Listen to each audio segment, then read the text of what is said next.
Hey, good morning, you crazy cats. You catch me already in the taxi.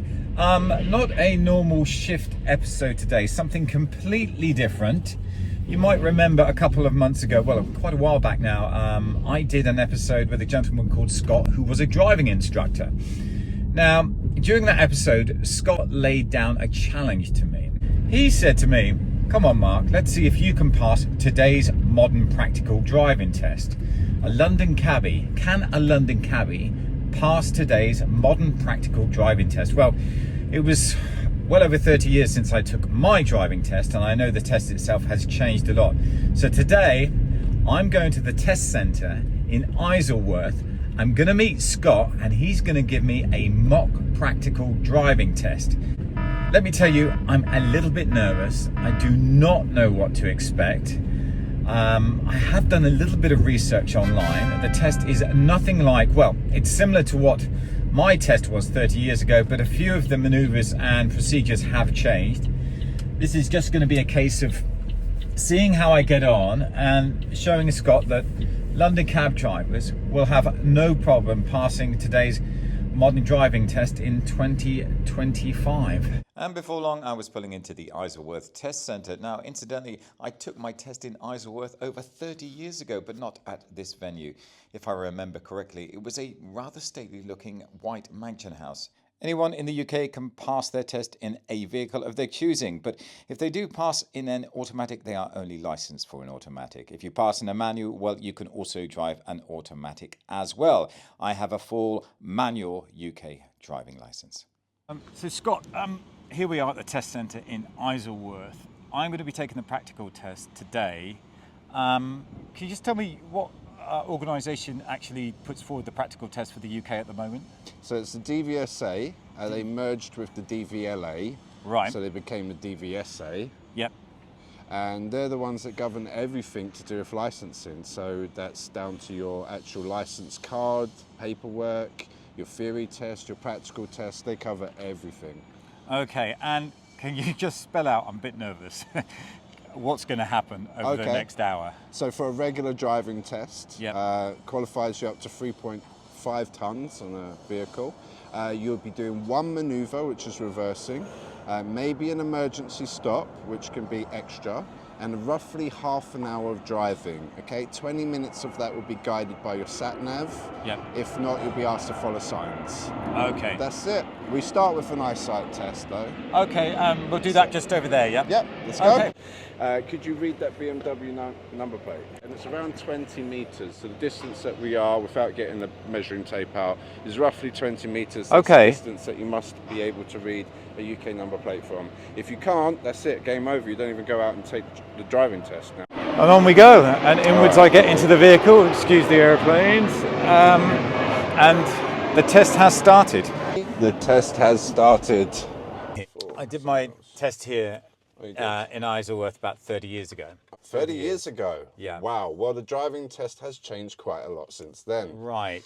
You no longer have three-point turn, aka turn in the road. You no longer have the reverse around the corner. Yes, because everyone hated the reverse around the corner, which was probably pointless and dangerous. That's why it's taken off the test. Now you have the satnav. 80% of tests are satnav. You see that on the dashboard right in front of you. You'll start your test with the satnav and you'll follow the satnav for half of your test. The other half I'll give you directions. Okay. Now we are going to give you an option today, Mark. Okay. Would you like to have the regular standard test, or would you like to have the standard that driving instructors would have to perform at? No pressure. No pressure. No pressure at all there. Oh wow. Considering I'm a full-time professional driver, I would look pretty stupid if I didn't take the advanced. The advanced test means that you're not allowed more than 4 normal driver faults. Normal driver faults are usually called minor driver faults. Yeah. No more than 4 for the advanced test. If you were on a regular test, you'd be allowed to have 15 minor driver faults and still pass. Right. Anything more than that would be a fail. So 16 is a fail for minor driver faults. Now, both tests, you cannot get a serious driver fault or a dangerous driver fault. This is called a major driver fault. If you receive one of those for both tests, whether it's a driving instructor test or a regular driving test, it is an immediate fail. Does that make sense? It makes sense, and it also passes the pressure on. Okay. It also passes the pressure on. So that is a nice segue to the next part here, where we would like to say you have officially started your driving test. The satnav will give you directions. If you have any questions, please do ask. I'll do my best to help you, the same that a driving examiner would help you, and no more. That being said, good luck, Mark. When you're ready, I'd like you to drive on and exit the car park on your right and follow the satnav like we spoke about. Okay. Godspeed, my friend. And off we go.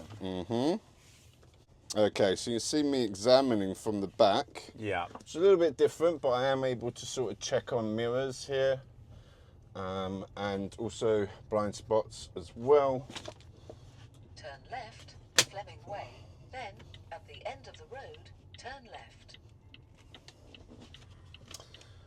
Okay. So satnav is giving directions, so thank you, Mark. This is a very new experience. Brilliant. Doing the test with the satnav. So like I said, if you've got any questions, please do ask, otherwise I'll just stay quiet and follow the satnav, please. The driving test was taken in mostly sterile conditions, but I did stop occasionally to ask Scott about how today's modern driving test proves to be problematical not only for the students, but for the governing bodies as well. Turn left, Worton Road, then cross the roundabout and take the first exit.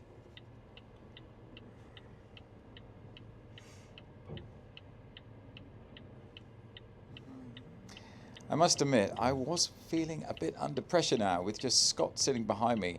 Looking at the way I'm using the controls of the vehicle and how I'm driving was a little bit nerve-wracking. And then it started to dawn on me, 4 minor faults, well, that's not a lot. I am already feeling the pressure. This is not a pleasant road, so for a serious note, anyone on the driving test at Eyesight, this is a challenge straight from the get-go. Okay.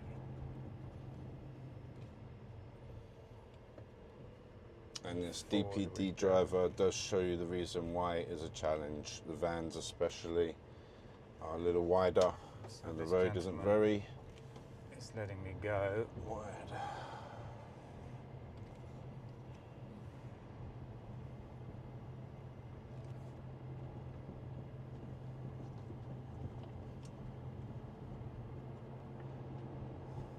There's a learner driver coming towards us. Are there a lot of tests going on around this area? Yes, Isleworth, the test centre that you've used in the past for your previous tests, is one of the most popular and busiest driving test centres in West London, next to Pinner. I don't know if you've heard of Pinner Driving Test Centre. That is the #1 most popular test centre in the whole of the UK. It has a very high pass rate and is an amazing area. Like Isleworth, Isleworth's quite a good area to take your test. Okay. One of the things I did find a bit strange was having to follow the satnav. Gloria telling me where to go, my left and right turns, very different from the test I took over 30 years ago. I can't remember any of these roads from my first test, obviously. So at the moment you're in the residential area, which is slower and generally calmer for traffic. And later we're going to be coming out of this residential area and onto the main A roads, which we'll do our dual carriageway section at that point, roughly halfway through the test. Oh, so there's going to be a dual carriage part of the drive today? Correct. Okay. And how many manoeuvres will it be altogether? So just the one driving manoeuvre, although we are giving you the higher standard, which would generally involve 5 manoeuvres. The regular test is just 1 manoeuvre. So we'll just be doing 1 reverse exercise at some point during the test. Sometimes the test centre, if they have a car park, it's worth noting, they'll use their car park and do the manoeuvre there.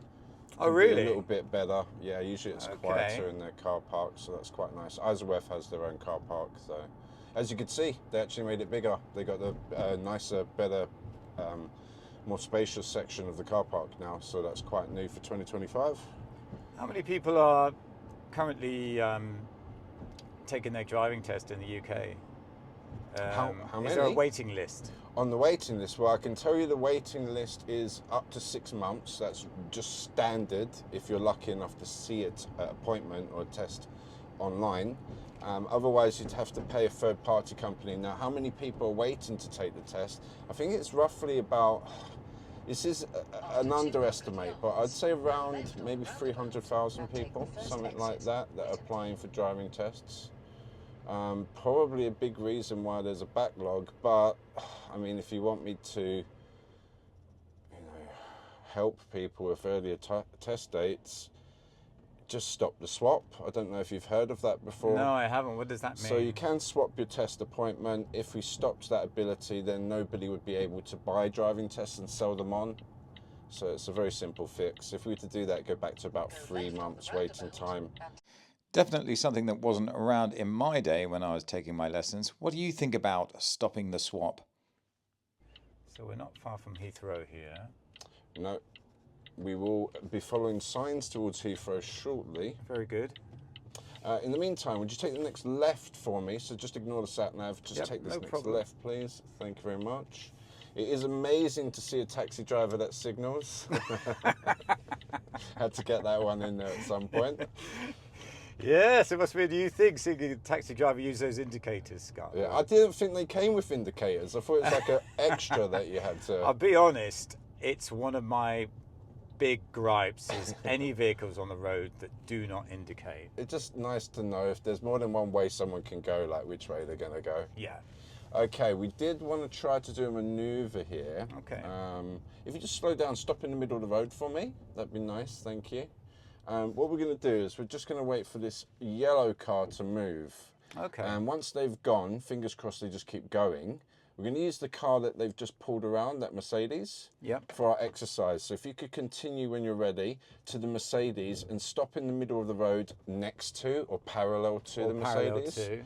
And this will be our reverse park exercise. Okay, and I'll very just good. give some brief instruction in a moment. Amazing. Anywhere here is absolutely fine. Thank you very much, Mark. Right, so the next part will be to reverse. This is your maneuver, the reverse park exercise. Don't worry about the driveway or the yellow line.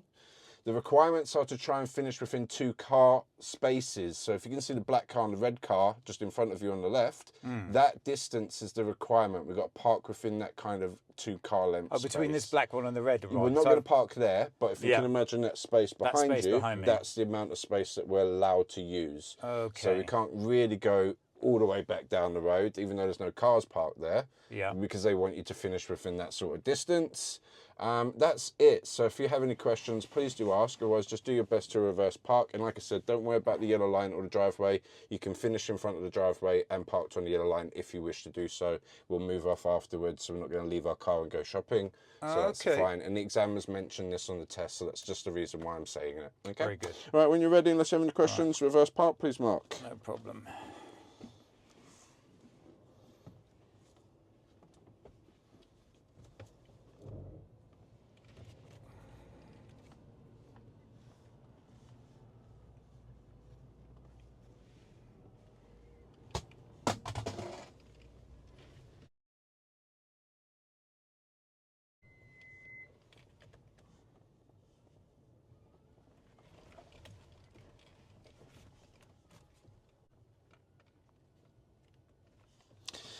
Okay, thank you very much. That was amazing. When you're ready and it's safe, I'd like you to drive on, and the sat-nav should continue to give you directions. So if you could just continue to follow the sat-nav.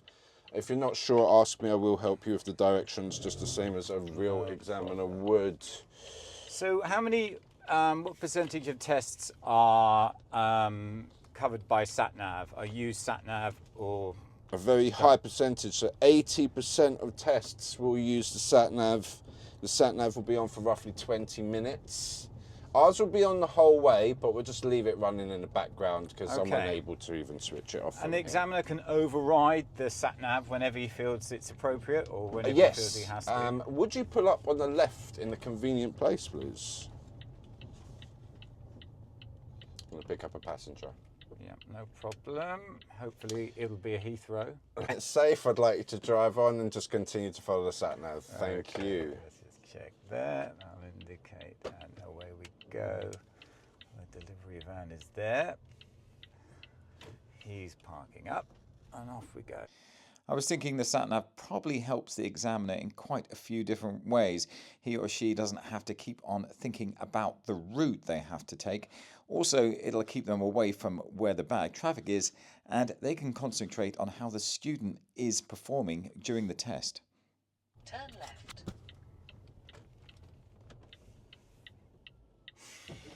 Well, I suppose there are better times of day to take your test than other times. Yes. What happens if you get a test time around about 4 o'clock when all the schools are coming out? So the last test of the day in the summertime might be around 4 o'clock, and yes, you can get that a lot in the morning as well as the afternoon. It's probably the worst time to do your test. Yeah. That's my opinion, And for that reason. I bring that up because I know what it's like driving at that time of day, especially the traffic outside the schools, and dropping off and picking up. It's not easy. No, It's not no. easy. It's really the parents that are probably not paying attention. So I find that they all rush out in the road, they pull away without looking, no signals, randomly open the door, you know how it is. Yeah. So yeah, that can be a very stressful time of the day to drive, that afternoon bit, because everyone just wants to get home and they're all in this mad rush. Yeah. And you got the school run as well, so it's kind of double bubble. Saying that, the last test of the day can be a bit shorter, so you might get a shorter route, but yeah, Right. otherwise you've got to be careful with the school run for sure. Oh, very good. So this will be a fourth exit, just after Tesco's. Fourth Turn right exit. on roundabout Okay. And take the fourth exit.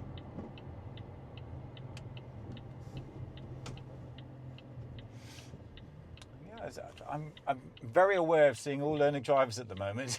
They're all There's doing quite their a test few around routes. here. The best practice. I decided to quiz Scott further about the difficulties students have in getting their retakes and test examinations. And it's quite interesting to hear the stories out there of people passing and not passing. It's not an easy process going through the test examination, especially if you have to retake. So are students preferring to go to test centres with higher pass rates? Yes, so everyone jumps online because you'll get mixed reviews, because people usually just jump on there if they're upset. So they'll voice their Okay. opinion about people upset, but if they pass, they're not really jumping online to share that good news.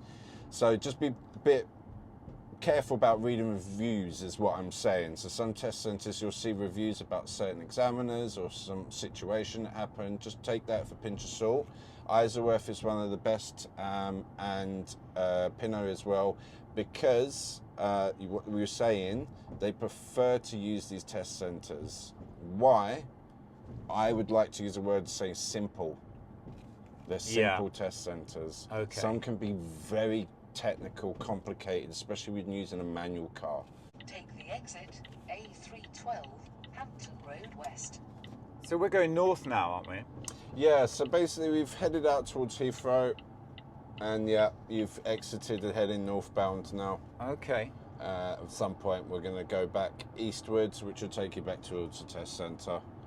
So a couple of crossroads next. So you've completed your roundabout section. Yeah. Well done. And now we've got two crossroads. These crossroads, they are unique, is probably the easiest word I could All use. right. Okay. Probably won't really make any difference to yourself with experience, but to someone that is a novice at driving, they can be a little bit of a challenge, these two crossroads. Right. Okay. And see what you think. You probably think like, why did he even say that? But yeah, if you think there's something important to mention, just shout it out. It's After 300 yards, turn right A314, Hounslow Road. let's check. Okay. There's a lot going on at this. Yeah, junction. there is. Yeah, it's a busy And, one. There's a lot to take in.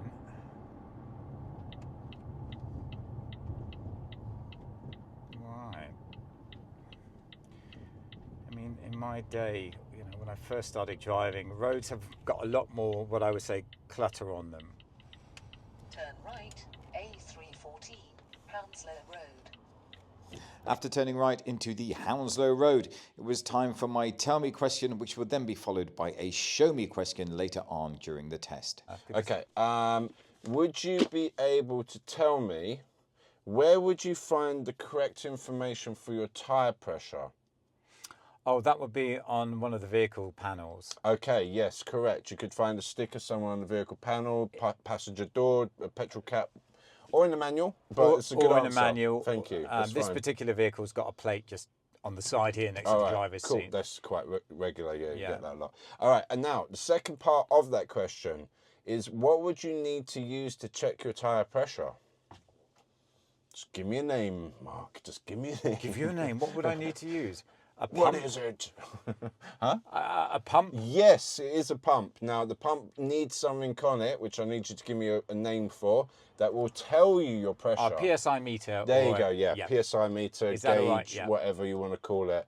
I'm ready to proceed, Scott, with the Okay. remainder of the test. All right, now the next one will be the emergency stop. I thought we didn't do that one. That is a bonus maneuver if the examiner so wishes to choose it on the day of your driving test. I like how the quick glasses change. If you could just tell me the parameters of doing the emergency stop, please. All right, now the parameters are more for the examiner than the student, okay? So what I need to do as an examiner is to make sure that I look around. You're going to see me probably do this, which can be a clue that shortly after I'm putting my hand up and say stop. So when I look, you might see that as a clue, know that I'm going to say it, okay? Because not all examiners look, but we should look is what I'm trying to say, okay? Because we need to make sure there's no cars. Yeah. If there are cars, I will not ask you to do it. I'll say it's not safe. We're not going to do it here. Just drive as normal. If there are no cars, I'll put my hand up and say stop. When you hear stop, stop as if it was an emergency. So as soon and as sudden as possible. Okay. Once you've stopped, your examiner will say drive on when it's safe. Now, I just want to throw that word safe out there as a key word. There's some kind of safety checks that we do. I can't say too much. You do them, okay, and we'll recap at the end. All right? If it's safe, drive on. Would you take this next road on the left, please? Problem. Sorry, think about that. No problem.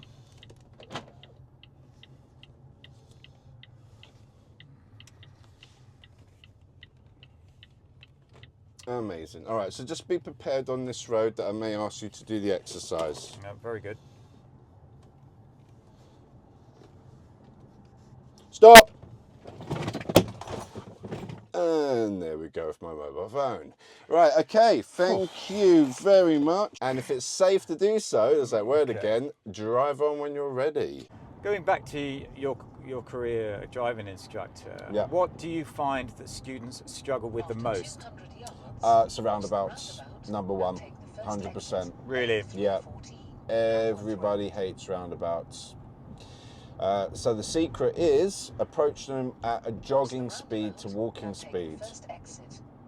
So as you'll probably demonstrate here, you can see how you've kind of slowed down from running to jogging to possibly walking. It depends on how much we can see. Yeah. Good observations, by the way. And that's it. So as long as you approach the roundabout at a walking speed, let's just say, as for argument's sake, everything else just flows. Flows, yeah. It's just we accidentally approach them at a high speed and then everything becomes really stressful really quickly. Yeah. And now time for my show me question. When it's safe, would you be able to show me how you would open and close your side window for me, please? Open and close my side window? Yeah. Okay. There we go. Amazing. And then when you're ready, we'll try to... Can I close it? Close it, yeah.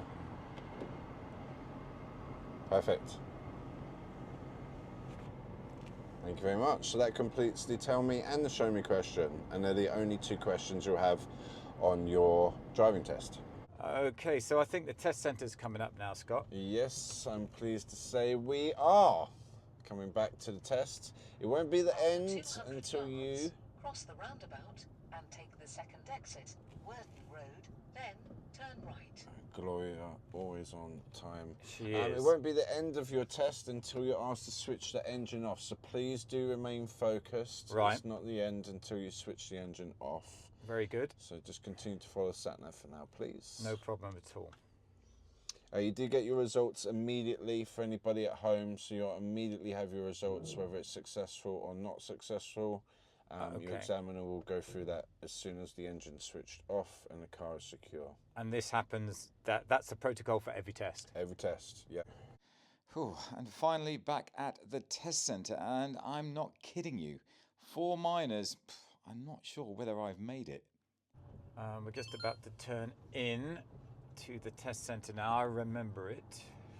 Okay, so Mark is just about to finish his test. We Turn have right, arrived back heading west, here then at you have reached your Eyesight destination Driving on Test your left. Centre.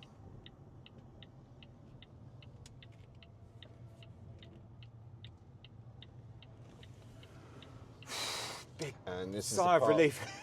well, it's not over yet, remember, until the engine's switched off. This is the part where people can fail just at the end of their driving test. Is that right, really? Yeah, I'm trying to highlight it. You've got a nice friendly examiner. Exactly. All right, what I'd like you to do is to go away from the examiners, which might be a bit tricky because I don't know where they're parking today, but if you'd maybe just turn right here and just go face first into any bay. Any bay, Doesn't yeah. have to be perfect. Just face first into the bay. You have done your manoeuvre. So if you haven't done your manoeuvre on your driving test, you will want to finish between the lines. But if you have done your manoeuvre, it's not a big deal. The examiners don't mind if you're outside the lines. All right, the engine's Great. off. That's the end of your test. Let's If just- you'd like to join me in the back No for problem. the results, please. Right, this is what it's all boiling down to. I've done the practical and this is where I get the results, and oh my god, my heart is going. My heart is really going. So we had a little cheeky reveal. Mark has received no serious, dangerous, which are also known as major driving faults. So that's a good start, because if we do receive one of those, that would be an immediate fail for the regular driver test. We have put Mark on the extra test, which is to the standard of a driving instructor. Yeah, so a driving instructor. This is the same level that we're examining Mark on. Congratulations, Mark, you have passed. Okay, so you have received the advance. What I was just making a point of at the end there, and I'll go through the faults real quick, with the observations for your reverse park, just really twist and look over the shoulders more. What's quite common when we're an experienced driver, we just check the mirrors. On the test, they really want you to break your neck, really twist, really look out these back windows Right. over your shoulder, through the perspex there, through that glass, kind of like into blind spots is what they're saying. Yeah. That probably came up on the emergency stop as well. So that's the safety checks. When I said safe, got to do those observations. They are the #1 reason for people failing the test, by the way. Observations, they have been for 10 years plus. There's one more observation fault, okay, which is some moving off. Again, it's just the shoulder checks. Really, as an experienced driver, we may not do that. So for someone that's experienced, it's always the reason why they fail. Mirrors are brilliant, by the way. Your mirror checks your signals, all very good. Just the break your neck moment when you reverse. Yeah. I know we've got the cameras and all that, so, you know, forgive me for being out of Understood, reality yeah. and a little bit. No, into- no, I yeah. get it, yeah. So absolutely. they just want to see us twist and look over our So shoulders. it's an actual over. physical turn, they like Yeah, to see like that. The shoulders are going to move, yes. Right, Actual physical okay. turn. If it's just the head, sometimes they can be a bit picky. So we've got one for the parking, for the turning, looking over the blind spots, break your neck. One for the move off when you ask you to pull over and then move away again. And then what I've marked down here is one for the brake, being a little bit picky, and I'll say how picky I Alright. could be. I could be a bit extra. When fair we enough, stopped it's at one of the advanced. lights, it was Yeah. a little bit of yes, exactly. Yep. And then one more for the speed. If it's 10% of the speed limit +2, anything more than that could be a serious driver fault. So we cut to the sort of edges of the limits that we're allowed to extend the speed limit by for a driving test. Obviously anything over the speed, just as a caveat and a disclaimer, is over the speed. Yeah, so yeah, it's yeah. not law, but it's just from my experience as a driving instructor for 17 years, they allow us this amount of leeway, okay? So there's 4 minor driver faults, no serious driver fault. Congratulations, you have passed. The bit that I could be extra about, as we're coming back in, in. I was like, I thought the test was over. It is over. Congratulations, you passed. But yes, that's what I'm saying at the end. Just stay focused. Focused, Because yeah. the last 2 turns that we did, it's called corner cut. Yeah. Someone's driving a larger vehicle like this, you may need to, but not in your defence. You got the London taxi, so you got the good turning circle. Dude, I am over the moon. That's so great. And Well done. it was just a brilliant day. And I've learned so much. And my driving, I think, after doing today's mock driving test, is going to be better now. Well, I think it's going to be honed in. Have set a precedent now for all the London taxis to use their signals. Because Mark did amazing with his signals. And on that note, we'll call it a day. Hope you enjoyed that slightly different episode today. Next week, a Christmassy shift episode, including Guess the Fare and including all the results. So don't forget to subscribe, hit the thumbs up button and leave any comments down below. What do you think about today's modern driving test? Until next week, I'll see you back here.